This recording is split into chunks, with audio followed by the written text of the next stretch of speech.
43 নম্বর সূরা যুখরুফ মাক্কি, আয়াত 89, রুকু 7। বাংলা অনুবাদ। বিসমিল্লাহির রহমানির রহিম। অনন্ত করুণাময় পরম দয়ালু আল্লাহর নামে শুরু। 1 নম্বর আয়াত, হামিম। 2 নম্বর আয়াত, শপথ সুস্পষ্ট কিতাবের। 3 নম্বর আয়াত, আমি এ কোরআন অবতীর্ণ করেছি আরবি ভাষায় যাতে তোমরা বুঝতে পারো। 4 নম্বর আয়াত, এ তো আমার নিকট উম্মুল কিতাবে রয়েছে এ মহান জ্ঞানগর্ভ। 5 নম্বর আয়াত, আমি কি তোমাদের থেকে এ উপদেশ বাণী সম্পূর্ণরূপে প্রত্যাহার করে নেব এই কারণে যে তোমরা সীমালঙ্ঘনকারী সম্প্রদায়। 6 নম্বর আয়াত, আমি বহু নবী পাঠিয়েছিলাম পূর্ববর্তীদের কাছে। 7 নম্বর আয়াত, এবং যখনই ওদের কাছে কোনো নবী এসেছে ওরা তাকে ঠাট্টা বিদ্রূপ করেছে। 8 নম্বর আয়াত, যারা এদের অপেক্ষা শক্তিতে প্রবল ছিল তাদেরকে আমি ধ্বংস করেছিলাম, আর এভাবে চলে এসেছে পূর্ববর্তীদের অনুরূপ দৃষ্টান্ত। 9 নম্বর আয়াত, তুমি যদি ওদেরকে জিজ্ঞাসা করো কে আকাশমণ্ডল ও পৃথিবী সৃষ্টি করেছে, ওরা অবশ্যই বলবে এগুলি তো সৃষ্টি করেছেন পরাক্রমশালী সর্বজ্ঞ আল্লাহ। এগুলি তো সৃষ্টি করেছেন পরাক্রমশালী সর্বজ্ঞ আল্লাহ। 10 নম্বর আয়াত, যিনি তোমাদের জন্য পৃথিবীকে করেছেন শয্যা এবং ওতে বিস্তার করেছেন তোমাদের চলার পথ যাতে তোমরা সঠিক পথ পেতে পারো। 11 নম্বর আয়াত, এবং যিনি আকাশ হতে বাড়ি বর্ষণ করেন পরিমিতভাবে, তারপর আমি তা দিয়ে সঞ্জীবিত করি নির্জীব জনপদকে, এভাবেই তোমাদেরকে বের করা হবে। 12 নম্বর আয়াত, আর যিনি সকল প্রকারের জোড়া সৃষ্টি করেন এবং যিনি তোমাদের জন্য সৃষ্টি করেন এমন নৌযান ও গবাদি পশু যাতে তোমরা আরোহণ করো। 13 নম্বর আয়াত, যাতে তোমরা ওদের পিঠে স্থির হয়ে বসতে পারো। তারপর তোমাদের প্রতিপালকের অনুগ্রহ স্মরণ করো যখন তোমরা তার উপর স্থির হয়ে বসো এবং বলো, পবিত্র ও মহান তিনি যিনি এগুলিকে আমাদের বশীভূত করে দিয়েছেন, যদিও আমরা সমর্থ ছিলাম না এইগুলিকে বশীভূত করতে। 14 নম্বর আয়াত, আমরা আমাদের প্রতিপালকের নিকট অবশ্যই প্রত্যাবর্তন করব। 15 নম্বর আয়াত, ওরা তার বান্দাদের মধ্য থেকেই তার অংশ সাব্যস্ত করেছে, মানুষ তো স্পষ্টই অকৃতজ্ঞ। 16 নম্বর আয়াত, তিনি কি তার সৃষ্টি হতে নিজের জন্য কন্যা সন্তান গ্রহণ করেছেন এবং তোমাদেরকে বিশিষ্ট করেছেন পুত্র সন্তান দিয়ে।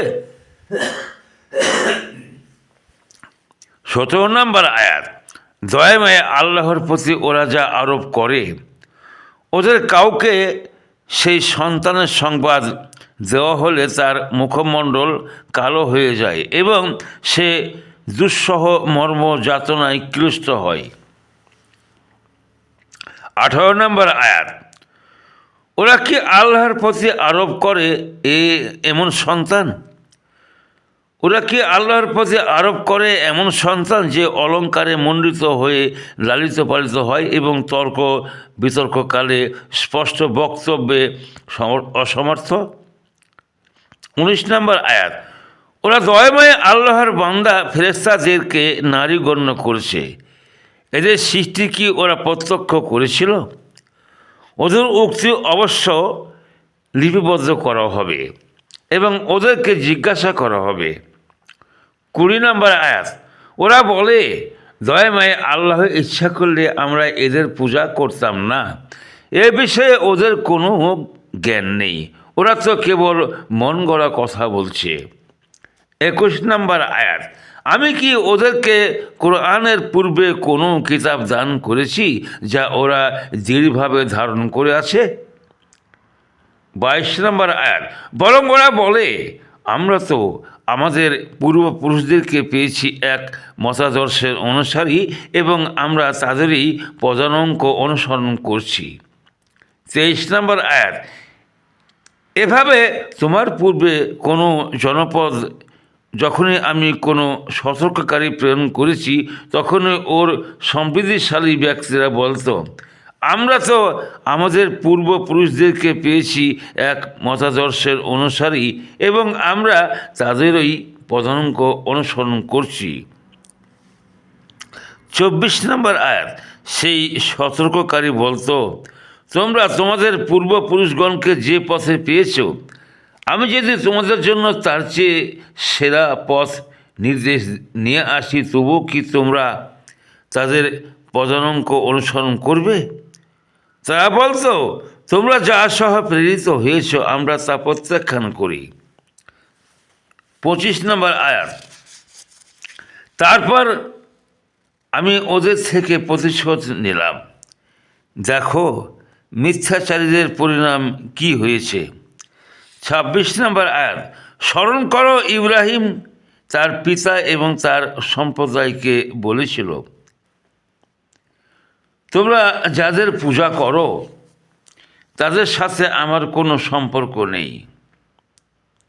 27 নম্বর আয়াত, সম্পর্ক আছে শুধু তারই সাথে যিনি আমাকে সৃষ্টি করেছেন এবং তিনি আমাকে সৎ পথে পরিচালিত করবেন। 28 নম্বর আয়াত, এই ঘোষণাকে সে তার পরবর্তীদের জন্য স্থায়ী বাণীরূপে রেখে গেছে যাতে ওরা প্রত্যাবর্তন করে। এই বাণী ঘোষণাকে সে তার পরবর্তীদের জন্য স্থায়ী বাণীরূপে রেখে গেছে যাতে ওরা প্রত্যাবর্তন করে। 29 নম্বর আয়াত, বরঞ্চ আমি ওদেরকে এবং ওদের পূর্বপুরুষদেরকে দিয়েছিলাম ভোগের সামগ্রী, অবশেষে ওদের নিকট এলো সত্য এবং স্পষ্ট বর্ণনাকারী রসূল। 30 নম্বর আয়াত, যখন ওদের নিকট সত্য এলো ওরা বলল এ তো জাদু এবং আমরা এ প্রত্যাখ্যান করি। 31 নম্বর আয়াত, এবং এরা বলে এই কোরআন কেন নাজিল করা হলো না দুই জনপদের কোনো প্রতিপত্তিশালী ব্যক্তির উপর। 32 নম্বর আয়াত, এরা কি তোমার প্রতিপালকের করুণা বন্টন করে? আমি ওদের মধ্যে ওদের জীবিকা বন্টন করি পার্থিব জীবনে এবং একজনকে অপরের উপর মর্যাদায় উন্নত করে যাতে একে অপরের দ্বারা কাজ করে নিতে পারে এবং তোমার প্রতিপালকের অনুগ্রহ ওরা যা পুঁজি করে তার চেয়ে উৎকৃষ্ট জমা করে। 33 নম্বর আয়াত, সত্য প্রত্যাখ্যানে মানুষ এক মতাবলম্বী হয়ে পড়ার আশঙ্কা না থাকলে দয়াময় আল্লাহকে যারা অস্বীকার করে ওদেরকে আমি ওদের গৃহের জন্য রৌপ্য নির্মিত ছাদ ও সিঁড়ি দিতাম যাতে ওরা আরোহণ করে। 34 নম্বর আয়াত, এবং ওদের জন্য দরজা ও পালঙ্ক যাতে ওরা হেলান দিয়ে বিশ্রাম করতে পারে। 35 নম্বর আয়াত, এবং স্বর্ণ নির্মিতও, আর এ সকলেই তো শুধু পার্থিব জীবনের ভোগ সম্ভার। মুত্তাকিদের জন্য তোমার প্রতিপালকের নিকট রয়েছে আখিরাতের কল্যাণ। 36 নম্বর আয়াত, যে ব্যক্তি দয়াময় আল্লাহর স্মরণে বিমুখ হয় আমি তার জন্য নিয়োজিত করি এক শয়তান। তারপর সেই হয় তার সহচর। 37 নম্বর আয়াত। শয়তানেরাই মানুষকে সৎপথ হতে বিরত রাখে, অথচ মানুষ মনে করে তারা সৎপথে পরিচালিত হচ্ছে। 38 নম্বর আয়াত। অবশেষে যখন সে আমার নিকট উপস্থিত হবে, তখন সে শয়তানকে বলবে, হায়, আমার ও তোমার মধ্যে যদি পূর্ব ও পশ্চিমের ব্যবধান থাকত, কত নিকৃষ্ট সহচর সে। 39 নম্বর আয়াত। আর আজ তোমাদের এই অনুতাপ তোমাদের কোনো কাজেই আসবে না, যেহেতু তোমরা সীমালঙ্ঘন করেছিলে। তোমরা তো সকলেই শাস্তিতে সমান ভাগীদার। 40 নম্বর আয়াত। তুমি কি বধিরকে শোনাতে পারবে, অথবা যে অন্ধ যে ব্যক্তি স্পষ্ট বিভ্রান্তিতে আছে তাকে কি পারবে সৎপথে পরিচালিত করতে? 41 নম্বর আয়াত। আমি যদি তোমাকে নিয়েও যাই, তবু আমি ওদেরকে শাস্তি দেব। 42 নম্বর আয়াত। অথবা আমি ওদেরকে যে শাস্তির ভীতি প্রদর্শন করেছি, আমি তোমাকে তা প্রত্যক্ষ করাই। বস্তুত ওদের উপর আমার তো পূর্ণ ক্ষমতা রয়েছে। 43 নম্বর আয়াত। সুতরাং তোমার প্রতি যা ওহী করা হয়েছে তা দৃঢ়ভাবে অবলম্বন করো। তুমি সরল পথেই রয়েছ। 44 নম্বর আয়াত। কোরআন তো তোমার ও তোমার সম্পদের জন্য সম্মানের বস্তু। তোমাদেরকে অবশ্যই এ বিষয়ে প্রশ্ন করা হবে। 45 নম্বর আয়াত। তুমি জিজ্ঞাসা করো, তোমার পূর্বে আমি যে সকল রসুল প্রেরণ করেছিলাম তাদেরকে, আমি কি দয়াময় আল্লাহ ব্যতীত কোনো দেবতা স্থির করেছিলাম যার ইবাদত করা যায়? 46 নম্বর আয়াত। মূসাকে তো আমি আমার নিদর্শন সহ ফিরআউন ও তার পরিষদবর্গের নিকট পাঠিয়েছিলাম। সে বলেছিল, আমি তো জগৎসমূহের প্রতিপালকের প্রেরিত। 37 নম্বর আয়াত। সে ওদের নিকট আমার নিদর্শন আসা মাত্র ওরা তা নিয়ে হাসির ঠাট্টা করতে লাগলো। 48 নম্বর আয়াত। আমি ওদেরকে এমন কোনো নিদর্শন দেখাইনি যা তার অনুরূপ নিদর্শন অপেক্ষা শ্রেষ্ঠ নয়। আমি ওদেরকে শাস্তি দিলাম যাতে ওরা প্রত্যাবর্তন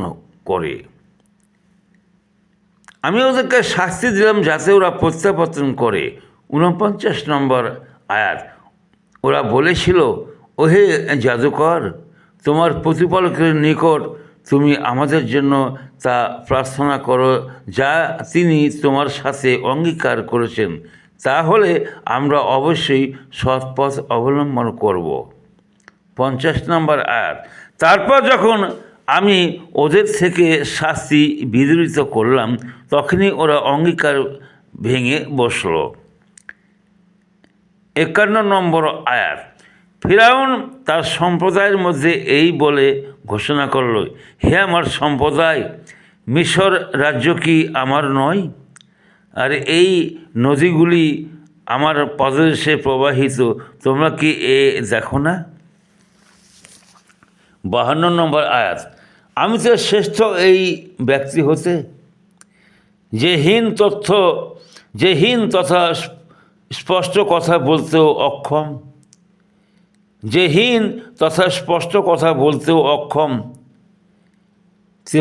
53 নম্বর আয়াত। মূসাকে কেন দেওয়া হলো না স্বর্ণ বলাই, অথবা তার সঙ্গে কেন ফেরেশতাগণ দলবদ্ধভাবে এলো না? 54 নম্বর আয়াত। এভাবে সে তার সম্প্রদায়কে হতবুদ্ধি করে দিল, ফলে ওরা তার কথা মেনে নিল। ওরা তো ছিল এক সত্যত্যাগী সম্প্রদায়। 55 নম্বর আয়াত। এভাবে সে তার সম্প্রদায়কে হতবুদ্ধি করে দিল, ফলে ওরা তার কথা মেনে নিল। ওরা তো ছিল এক সত্যত্যাগী সম্প্রদায়। 55 নম্বর আয়াত।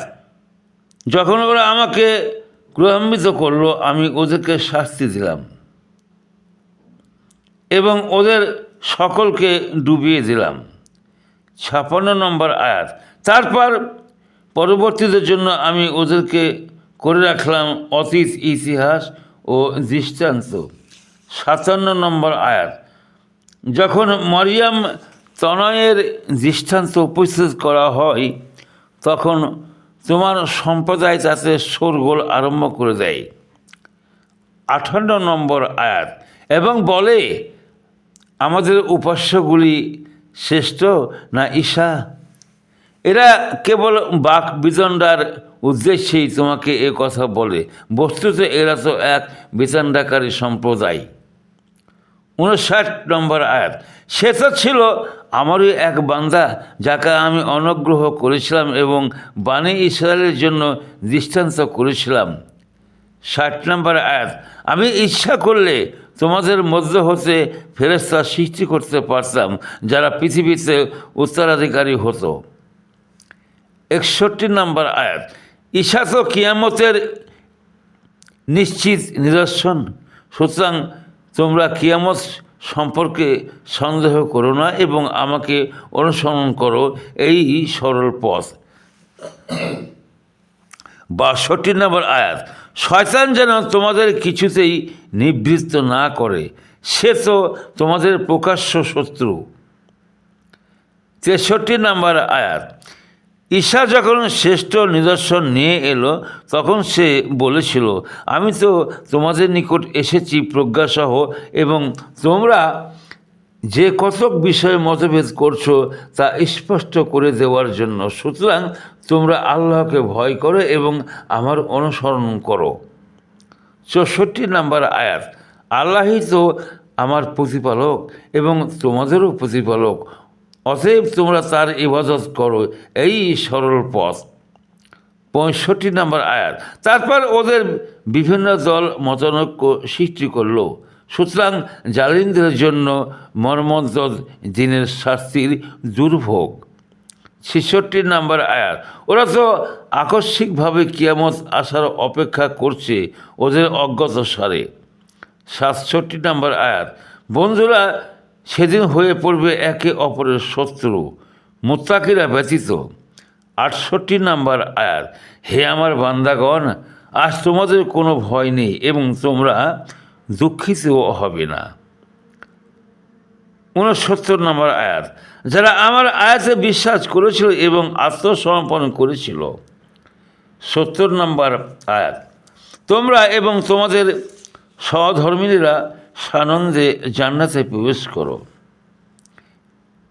71 নম্বর আয়াত, সোনার থালা ও পানপাত্র নিয়ে তাদের চারপাশে ঘোরা হবে, সেখানে রয়েছে সমস্ত কিছু যা অন্তর চাই এবং যাতে নয়ন তৃপ্তিও হয়, সেখানে তোমরা চিরস্থায়ী থাকবে। 72 নম্বর আয়াত, এই জান্নাত তোমাদেরকে যার অধিকারী করা হয়েছে তোমাদের কাজের ফলস্বরূপ। 73 নম্বর আয়াত, সেখানে তোমাদের জন্য রয়েছে প্রচুর ফলমূল, তা হতে তোমরা আহার করবে। 74 নম্বর আয়াত, নিশ্চয় অপরাধীরা জাহান্নামের শাস্তিতে চিরস্থায়ীভাবে থাকবে। 75 নম্বর আয়াত, ওদের শাস্তি লাঘব করা হবে না এবং ওরা তাতে হতাশ হয়ে পড়বে। 76 নম্বর আয়াত, আমি ওদের প্রতি জুলুম করিনি বরং ওরা নিজেরাই ছিল জালিম। 77 নম্বর আয়াত, ওরা চিৎকার করে বলবে, হে মালিক, তোমার প্রতিপালক যেন আমাদেরকে নিঃশেষ করে দেন। সে বলবে, তোমরা তো এভাবেই থাকবে। 78 নম্বর আয়াত, আল্লাহ বলবেন, আমি তো তোমাদের নিকট সত্য পৌঁছেছিলাম কিন্তু তোমাদের অধিকাংশই ছিল সত্য বিমুখ। 79 নম্বর আয়াত, ওরা কি কোনো ব্যাপারে চূড়ান্ত সিদ্ধান্ত গ্রহণ করেছে? বরং আমি তো চূড়ান্ত সিদ্ধান্তকারী।